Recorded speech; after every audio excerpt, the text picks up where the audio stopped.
বন্ধুরা, কেমন আছো তোমরা সবাই? আশা করছি তোমরা সবাই খুব ভালো আছো। তো বন্ধুরা, আজকে চলে গিয়েছিলাম হরিদাসপুর, হ্যাঁ ঘাটাল হরিদাসপুর, যেখানে মা কালী পুজো উপলক্ষে কিন্তু চলে এসেছিল পূর্ব মেদিনীপুর থেকে সাউন্ড প্লাস, এবং সাথে ছিল রিক্তা স্টেজ লাইট।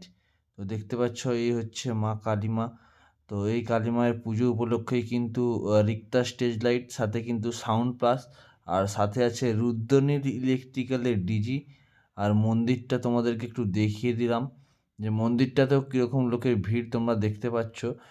তো একদম গ্রাউন্ডে বাজছিল সেট আপটা, দেখতে পাচ্ছ আমার পেছনেই আছে কিন্তু সেট আপটা। আমি আপাতত স্কুলের উপরটাতে ছিলাম।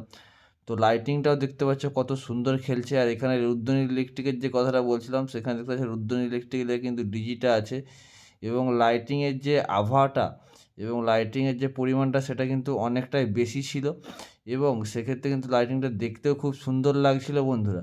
তো হিন্দলবাড়ের রিক্তা স্টেজ লাইট টেস্টিংয়ে তোমাদেরকে দেখিয়েছিলাম। তো এখানে সাউন্ড প্লাসের সাথে রিক্তা স্টেজ লাইট কীরকম লাইটিং খেলাচ্ছে সেটা তোমরা নিজেরাই দেখে নাও।